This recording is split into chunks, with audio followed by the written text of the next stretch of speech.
This is 10 Eyewitness News, first at 5 with Georgina Lewis. Good evening. The Australian Defence Department has admitted the chemical contamination crisis gripping Oakey is not just a small town issue, it's a national problem.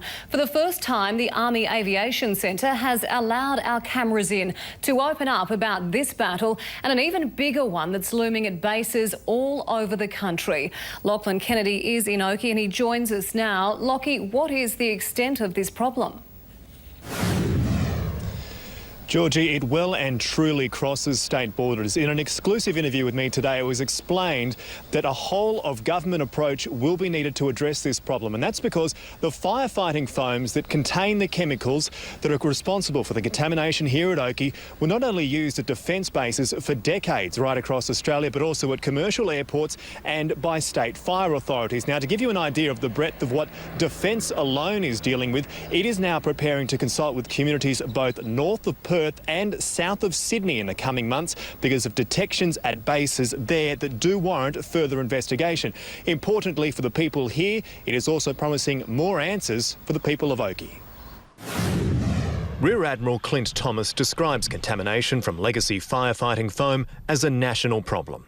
This is a broader problem for our country and one that's got to be addressed. 16 bases are being investigated, but the consequences here have been severe.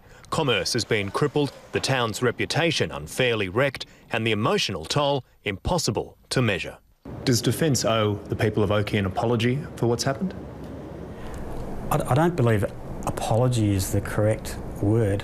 I think Defence owes explanations and understanding of what's happened in the past and what are we trying to do to move forward. Another public meeting is being planned next month after 10 Eyewitness News highlighted how residents had just 24 hours to read the 2,200-page human health risk assessment before a Q&A session last week. The document is being criticised for adopting 8-year-old safety levels.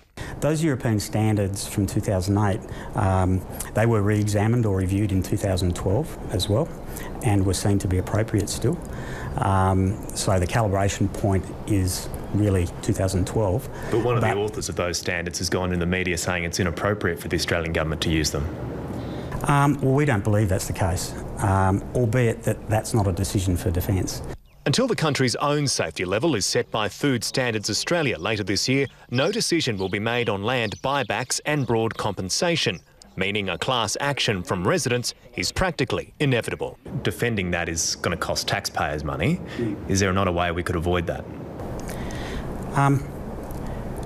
Well, as I said, our approach is to try and solve the problem and to mitigate it to the best extent possible.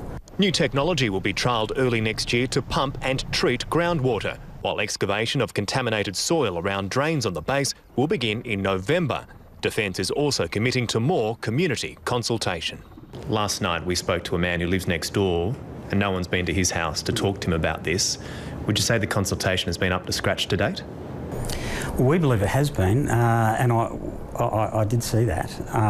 And I can't comment on any individual, but what I would say is every individual that we have been able to contact, we have. Whether that contact has brought the answers they want is an entirely different question.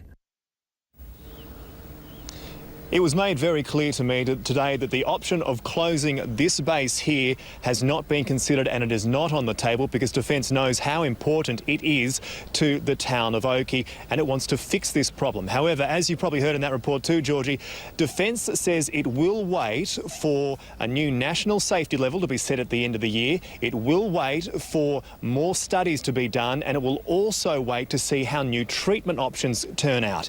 Now, my gut feeling is that will not sit very well with many residents here and we will likely be reporting on the launch of a class action against the Commonwealth in the coming weeks. Lachlan Kennedy in Oakey, thank you.